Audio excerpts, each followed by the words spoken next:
This episode of the Rotary Voices podcast is brought to you by History Explorer. Learn more at historyexplorer.com. From Rotary Magazine, this is the Rotary Voices podcast. I'm JP Swenson. The Rotary Youth Exchange program has been promoting international understanding for 50 years. The program enables young people to live and study abroad for a year or a shorter term. Rotary members can volunteer with the Youth Exchange program as sponsors, counselors, and host family coordinators. In celebration of Rotary Youth Exchange's 50-year milestone, we wanted to paint a picture of the program from the perspective of a longtime host and one of her exchange students named Simon.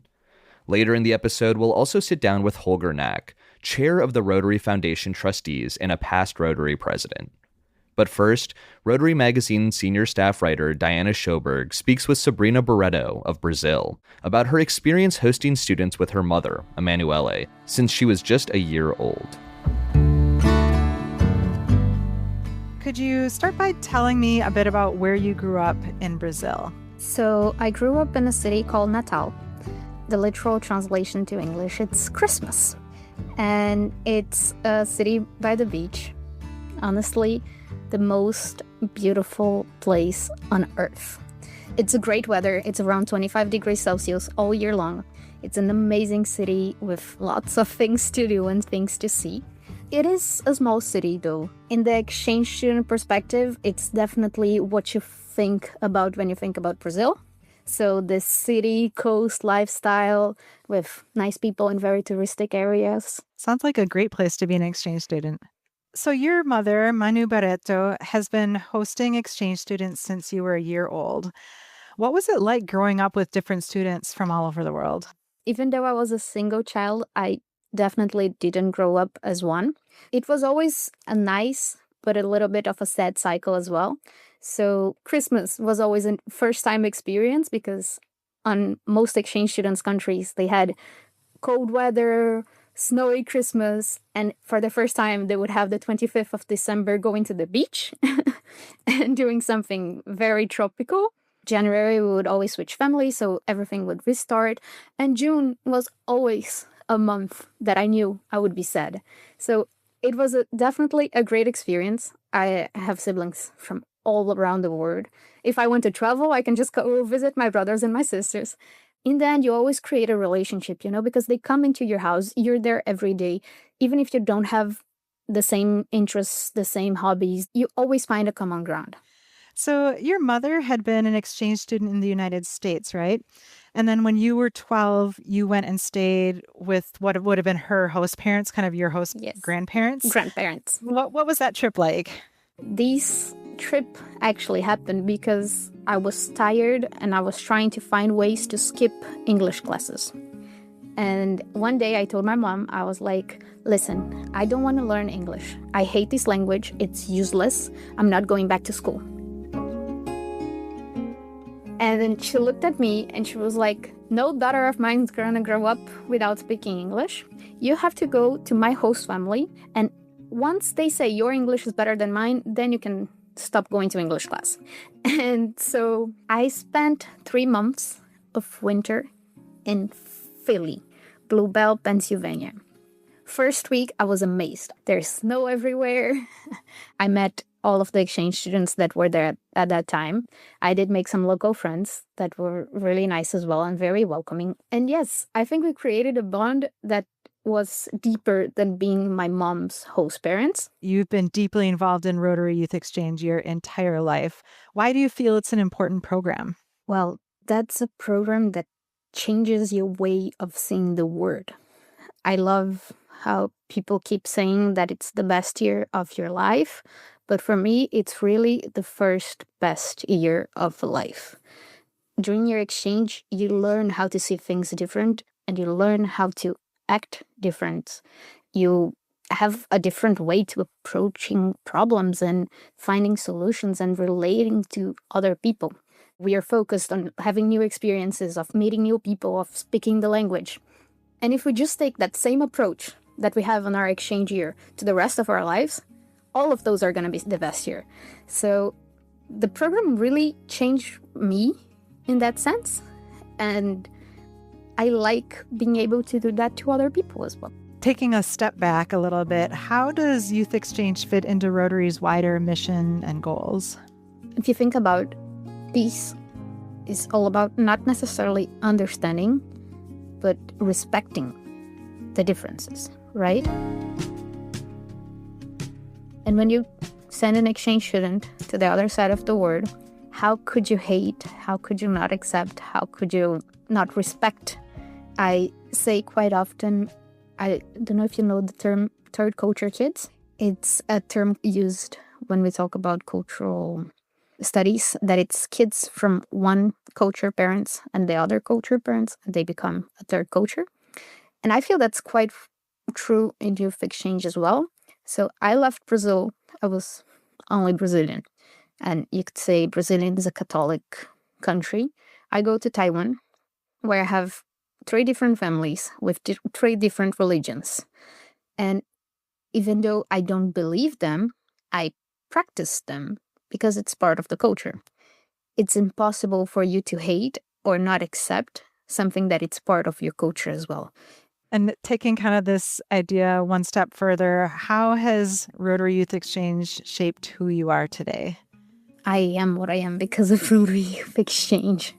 From the moment that I said I didn't want to learn English, and Rotary Youth Exchange actually made that possible, show me that it was actually the base of my future.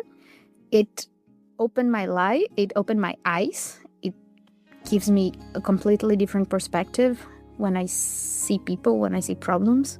I could 100% tell you that I'm a lot more comfortable after being involved with Rotary Youth Exchange for 10 years. I'm a lot more comfortable out of my comfort zone than I am in my comfort zone. And I think that that's really who I am. The way I communicate with people, the way I tell stories, the way I work, the way I want to continue my future, it was all shaped by my exchange and all shaped by the exchange students. Do you have any advice for people who are about to host their first exchange student? What do you say to a person who's about to have their first kid? Don't change your routine because of the exchange student. Don't make him feel like a visitor. We don't need to really shape our lives because someone else is coming. I can tell you for myself, my best memories of my exchange were definitely not the times that my host families took me out for a restaurant or make me feel more comfortable. It was really those small moments that they were on the living room and they're like, come, do you want to watch a movie? And just being part of those small family gatherings and how I was learning a lot from them, but they also wanted to learn from me. It's interesting. We talked to Simon the other day and he kind of said the exact same thing, that the best part of his exchange was just being a part of the family, not being treated as a visitor, but as someone who lived there. Can you talk to me a little bit about your experience hosting him? Like, why did you suggest we talk to him? So it was 2-3 years ago that we hosted Simon. And that year I looked at my mom and I was like, listen, we gotta stop. There's no more hosting exchange students in this house. I'm tired of getting attached and then them leaving. I mean, we don't have the time. She was working, I was working, and we were actually the second host family of Simon. First, we hosted Charlie, and Simon used to come over quite often before moving. And after he moved in, Charlie would also come over a lot. So I cannot tell you that I hosted just Charlie or just Simon because they were a package gift. Simon as well, as soon as he arrived, he was already speaking Portuguese, and that was impressive. That was an impressive group, to be honest. He was always super polite and the perfect stereotype of Canadian, always saying, thank you, sorry, And we just thought it was too good to be true, in a way. But then we also learned that he was actually a brilliant young boy. He was there to have fun. He would be the kind of exchange student that would say yes to everything. He learned how to surf. He joined a theater class in Portuguese. He was loved by, I swear, the whole city. And it was crazy to see when he left. Everyone was indeed depressed. We were just like, there's something missing. My name is Simon. I am in my second year of university right now at Mount Allison University in New Brunswick, Canada. And I previously did a year on exchange to Natal, Brazil. I want to start by going back to 2017. You met a boy named Mohammed on your youth soccer team, the Halifax County United. Can you share that story with us? So we had a bunch of refugees come into our community, and one of my buddy's families was helping out, just getting them settled and everything. And so we met this student who came to my school, and I think it was grade 5. And we never had anyone really who was from somewhere else come to our school before. And so it was a really, really cool opportunity to get to meet this person who was Mohammed. He's one of my really good friends, and it was definitely hard at first because of the language barrier and like cultural barriers and differences. But I remember the first recess, we went outside to play soccer, and like I saw him play and I immediately was like, okay, well, this guy's going to be one of my best friends.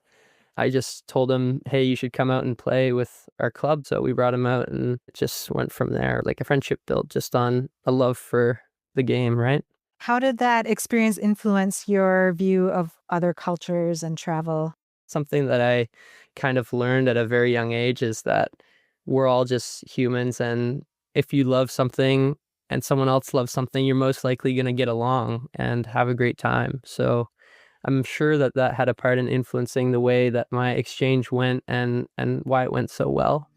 But yeah, it's a very interesting experience that I had, and I'm very proud to have Mohammed as my friend and to have built a relationship with him that I probably wouldn't have had if I had looked at it differently. Rotary Youth Exchange is a multi-generational pursuit in your family. Your uncle was a youth exchange student, right? Yeah, my uncle Steve, he did a youth exchange in Thailand as well.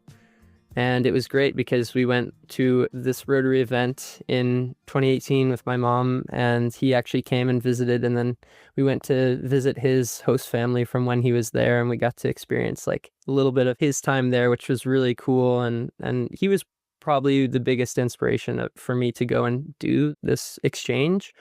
And he gave me advice and helped me along the way and was always keen to talk about it with me. And so it was a big part of my decision making in why I chose to do this, and why, again, it went so well is because I had somebody who could, give me personal advice and all of that. So for those listening who may not be familiar, tell me about how you went about applying for your trip to Brazil. So how it works is you basically say, hey, this is me, this is who I am, what I do, where I live, what school I go to, what I want to be. And then Rotary will send that out to everyone. And then all of the host families around the countries that you might want to go will look at it and say, oh, that's great. That matches perfectly with my family. So I want to take this student in. And of course, a lot of paperwork involved for like getting a visa and getting a passport and getting all of that. But thankfully, I had a lot of help doing that. And it was a really cool experience just to kind of figure out how to do that as well, and not just, have someone do it for me, but be able to have that experience and say, oh, I know how to go and renew my passport, or I know how to apply for a visa now, right? And so those were some pretty interesting, I won't say fun because it's a lot of paperwork, but it was pretty cool to fill out all of this and kind of reflect on myself and realize, oh, this is who I am. This is who I'm going to be showing the world to, right?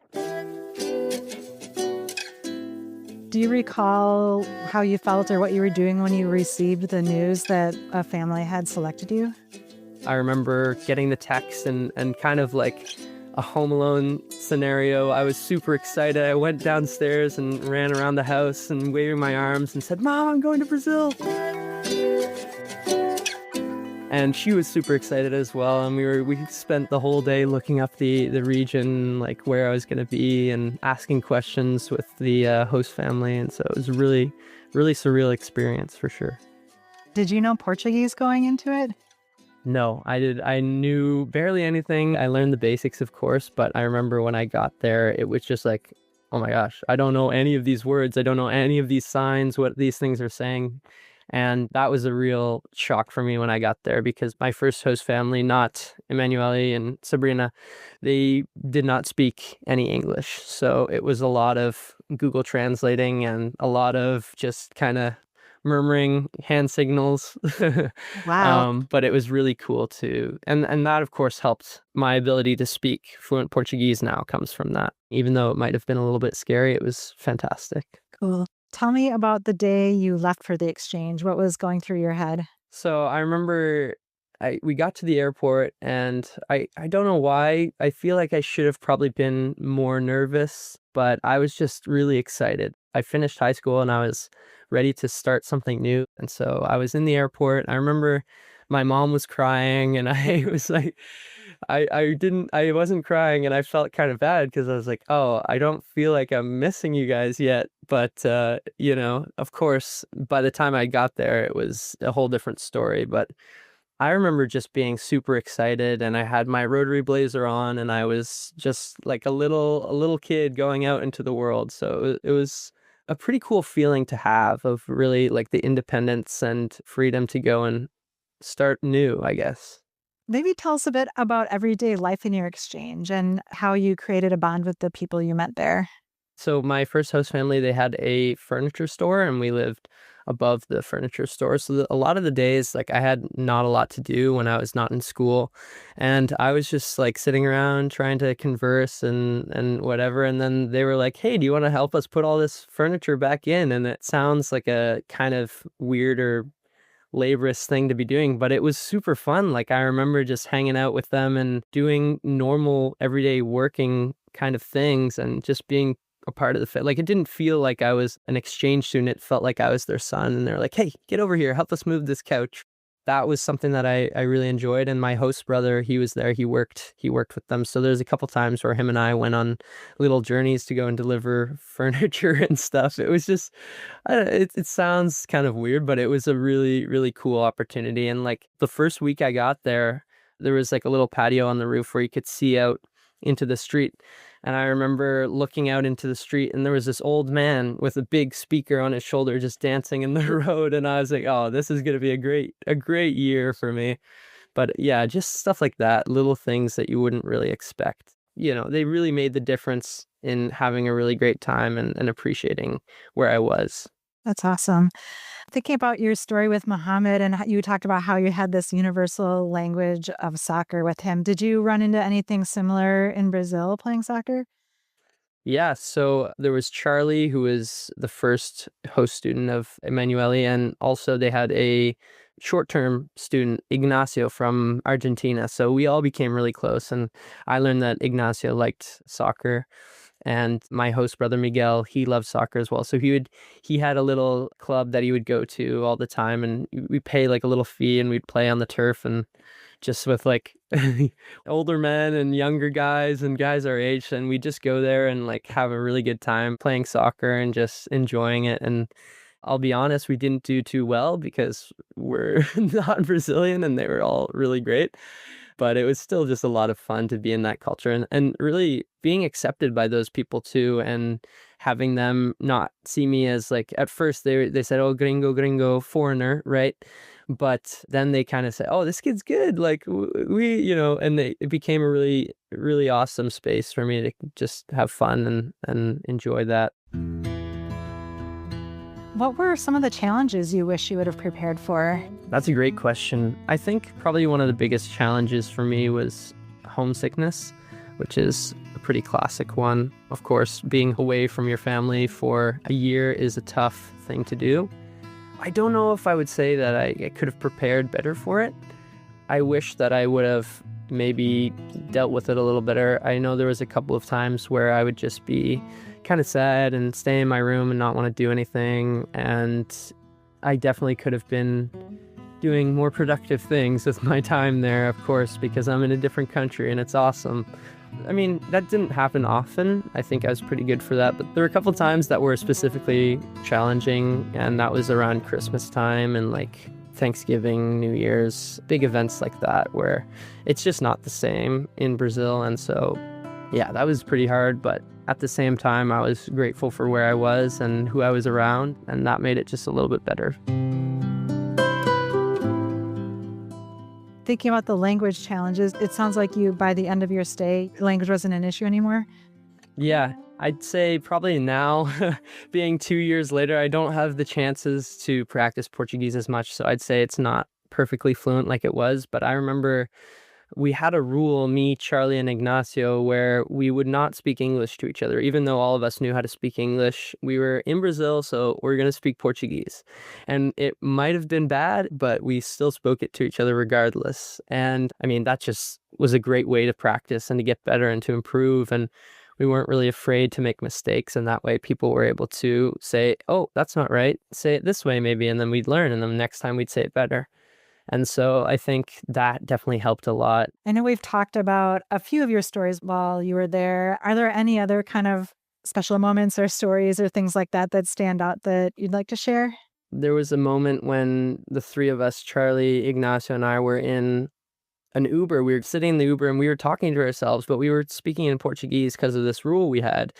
And so the Uber driver was hearing us talk, and then he kind of joined into the conversation at one point, and then we kept going, and then he looked back at one point and he was like, wait, are you guys Brazilian or what? And that moment was just so great, because we felt like we really were Brazilian citizens at that point. We had convinced this person that we were from there, right? Which is a pretty cool thing. And I remember just talking with those guys after and saying like, wow, that's a great milestone that we've got.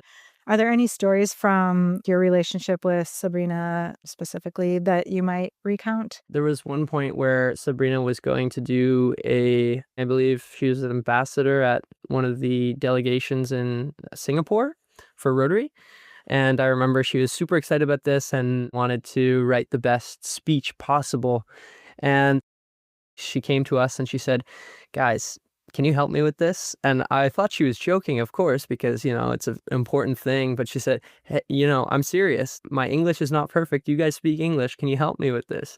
And so we were like, oh, yeah, of course. We got to work making little edits and stuff. And then we thought we were super slick by adding a speech about how great we were and how great host siblings we were in there. But she ended up saying, no, we're not putting that in.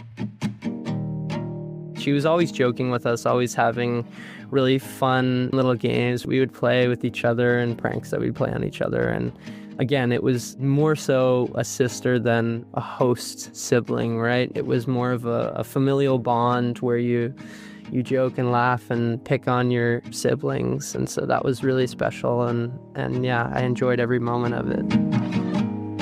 It's interesting thinking about other host families that the things that really stand out to you are the everyday things, like the feeling like a member of the family, helping move the furniture, or laughing at a joke. It's just like these everyday moments. People don't have to go to their way to, show you the world. It's just being accepted for who you are. I think that is a lot of what I got out of my exchange, is not going and doing all the tourist attractions, but just being in a different place and living like the people that live there do, to kind of see a different perspective of the world and of life. If I had to tell anyone this is why you should do Rotary Exchange, that's what I would say. Is it's not really about going and doing all these fancy things. It's about just going and getting a different perspective on where you're from, on yourself and others as well. While we're on that topic, do you have any advice for young people considering taking a trip with Rotary Youth Exchange? My younger brother right now, he's actually applying to do Youth Exchange. I said to him, you need to not set expectations, and you need to be willing to go way outside of your comfort zone and be okay with that, and allow yourself to take on these new, possibly challenges, and overcome that. It'll make you a better person. It will make you more independent. I went into this exchange with little to no expectations. I was excited and I was enthusiastic, and I think that's really important for anyone going on exchange. Is this is going to be great regardless, because I'm going to make it great. And now that you're home, what are some lessons you've taken away from your trip that stick with you? I would say probably just my view on Canada and on where I'm from. When I was going on exchange, I had the mindset a little bit of, okay, I kind of want to leave and try something new. I'm not super happy with, this boring old country that I'm from. But when I went on exchange and came back, I realized that there's beautiful countries in the world, and I mean beautiful. But where I'm from as well, there's a lot to be said, and everyone that I love is here. Everyone that is part of my family and my friends, they're all here. My essence of my being is from here, so I have to appreciate that. And there's a balance almost where you're excited to try other things, but also proud of where you're from. And I think that's something that I really realized when I came back.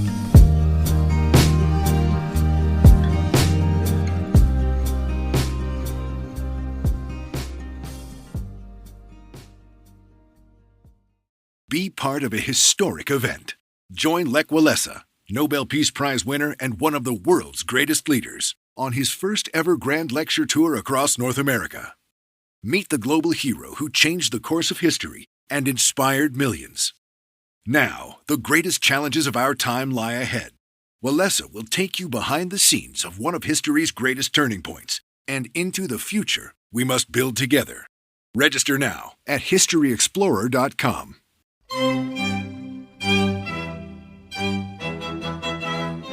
Holger Knaack is the chair of the Rotary Foundation Trustees and a past Rotary president. I recently met with Holger to get a better understanding of how Rotary Youth Exchange builds peace and contributes to Rotary's wider goals. He and his wife Susanne have hosted more than 40 youth exchange students over the years at their home in Germany. I started by asking him to set a scene of his hometown where they host their exchange students. The hometown is northeast of Hamburg in a very small city with 14,000 inhabitants. But the beauty of this city is really it's on an island. So it's really my favorite place to live, and I'm really glad to live in this small city. If you want the big city, it's just 45 minutes to Hamburg. I'm curious how you got involved in Rotary Youth Exchange and why you decided to host your first student. I have not even an idea how that happens. It's 29 years ago. I was involved in my Rotary Club, and I want to be more involved. And my club take part in a youth exchange camp in northern Germany. So this is a brilliant idea. There are clubs in Hamburg, in Lübeck, in Ratzeburg, and all clubs are entertaining these young people, and they are staying in families this time. And I think, okay, let's try that. Yeah. Was there anything that surprised you about your first time hosting, an experience that maybe you weren't really prepared for? No, I think we are prepared because we have very often relatives and other people around us. But in this case, our first student was amazing. He came from Slovakia. Oh, wow. And he was really keen to learn German. He was always running around and always taking notes and try to learn the language. This was outstanding. Yeah, I mean, there's no better way to learn the language than to just immerse yourself in the culture. So you said that youth exchange enriches your life, and you've mentioned that it makes you and your wife feel young again. So I'm curious what you find most fulfilling about youth exchange. You know, we don't have any children by our own. And sometimes I'm saying, you know what, we are simply ordering some from Rotary. It's a good way to look at it. But no, that's not the reason. But it really enriches our life. My wife Susanne always said, oh, this is really raising our level of tolerance. I think that's the major story behind that. And it definitely keeps you young because you're always confronted with problems of young people. And so we really loved it. And again, our last student was this year. So I would love to do it more, but if you become older, you see that the distance becomes larger and larger. But that's quite normal. But I really love to think about the last 3 decades. We talk a lot in Rotary about this gap between generations of older Rotarians and younger Rotarians. And a lot of people feel like they can be learning from each other. So have you learned anything from your youth exchange students over the years? What I said, tolerance, it's probably the major point. The goal is, of course, to dive into, for youth exchange students, to dive into the other culture.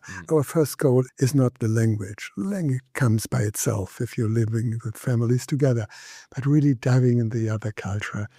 And one of the jokes we sometimes say, you're arriving in the other culture and in the other language as a student if you're able to make a joke on the schoolyard. and you be sure that the others are not kicking you, but laughing. Right. So this is when you really arrive in the new culture.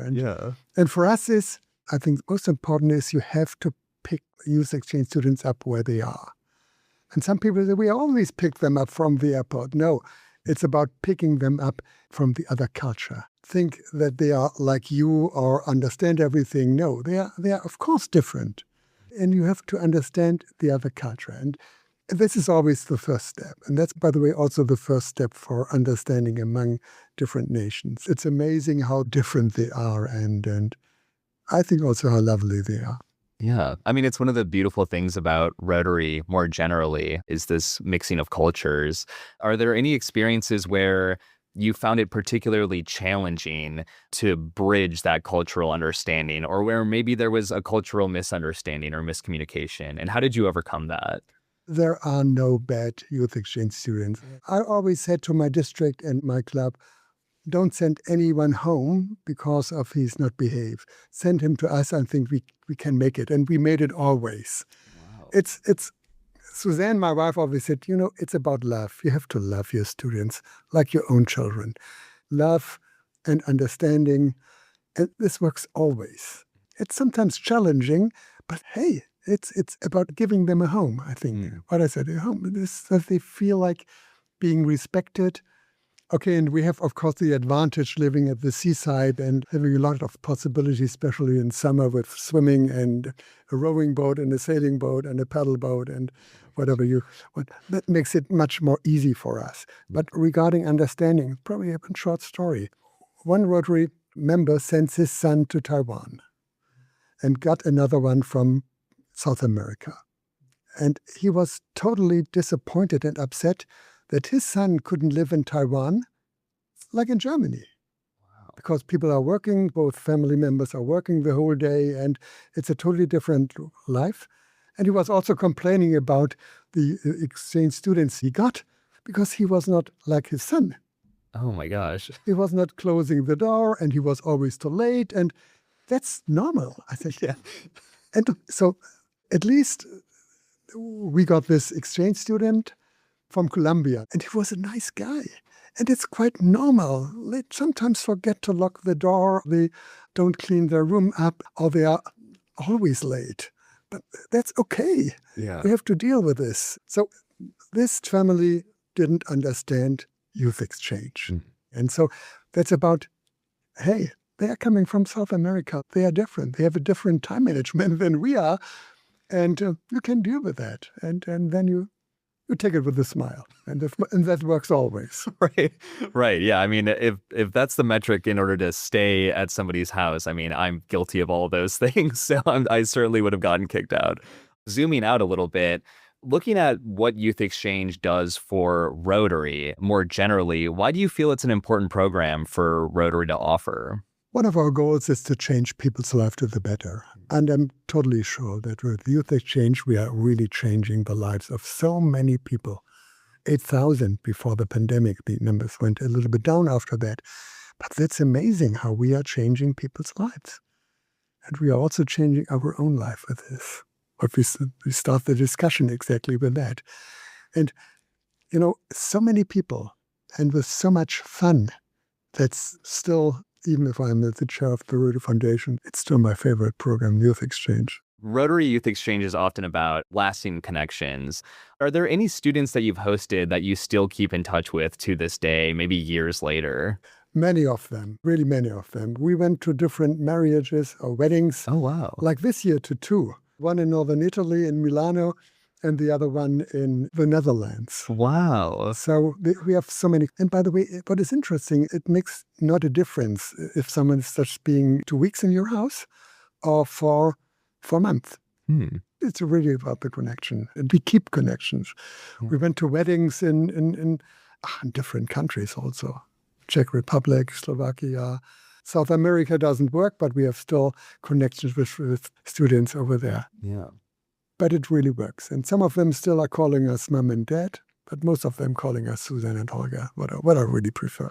So tell me more about these students whose weddings you attended. There are many stories about that. I remember our first student, he became very successful in his career. because of his German skills. Oh, wow. And his sister, he also were with us. So sister and son. And his sister is a medical doctor. And because of her German skills, she learned with us. She started a career in Germany and then married a German doctor. And now she's married and living in Germany. But there's a really interesting story about this family. When I was to this wedding, his grandmother came to me. She passed away right now and told me how thankful she is. And she talked in German. And then I'd ask her, why are you speaking German? And then she told me she was as a slave worker in the Second World War in Germany and has to work in Germany. But nevertheless, she's happy that her granddaughter in this case, were marrying a German. This is something what you really think what happens here. We are working really here for understanding among nations. Wow. This I still got goosebumps. Yeah, me too. Thinking of this story we had there. Yeah, I mean, that really just emphasizes the global understanding and the path to peace. I mean, really. So do you kind of just have people all over the world that you can stay with now if you're looking to travel? Is that kind of one of the benefits of hosting, or is it kind of something that you don't really think about and it just comes with the territory? It's not just the benefit of someone who is involved in youth exchange. I think there's a benefit of all Rotarians. Yeah. If you're really open-minded and make many friends in Rotary, you can go as a Rotarian everywhere, stay in Rotarians' houses and meet other people. Yeah, earlier we talked about the challenges of hosting, but I'm curious if you have any stories or anecdotes about a particularly meaningful or funny memory with a student that you've hosted. There's one everlasting story. Whenever they want something, because I'm very easy to say no first. Sure. So my wife Susanne is totally different. She always say yes first. So whenever they wanted something to travel or to go on the party or asking us if we are picking them up in the night, they always ask. Susanne, she said, never ever someone asked me, and that it works brilliant. I mean, it's a classic move. I remember doing that as a kid. You always go to mom first. You very fast figure out what is the best person to ask questions. Yeah, So it's a good life skill. That was always Susanne because she was amazing. But this year happened something remarkable. We hosted this year for a short term the son of our first student. I told you about this student from Slovakia who was so keen to learn the language. And this, after 29 years, his 70-year-old son came to us and spent some time with us. We know him very long because they spent a lot of holiday time with us, with the family, with his wife, with his two kids, with his mother. So the whole family came already to us and I visited them. So I think it was quite normal that at some time this boy, 70-year-old, came to us, to our house. We have a quite close relationship over the time. Our Rotary Club supported him during his studies in his university. It was quite normal that he came. That sounds so surreal. I can't imagine. I'm hoping to give some advice to both students and people who might be interested in hosting youth exchange students. So starting with students, what is some advice that you would give someone who is about to embark on the journey of youth exchange for the first time? Be open-minded. I think that's always number one. Don't have too many expectations. But also, especially if you are the first host family, you have to be quite strong with the rules. Because the first family always is setting the tone. Right. And we have a good tradition in Germany, and I think nearly everywhere. These are these so-called first night questions. Oh. This is, you have questions. Some of them are easy to answer, others not. So talking a little bit about safety as a concern of parents who are maybe sending their kids off on youth exchange, what can you tell them as a longtime host of youth exchange, what Rotary does for the safety of the students? First of all, we are doing everything what is possible.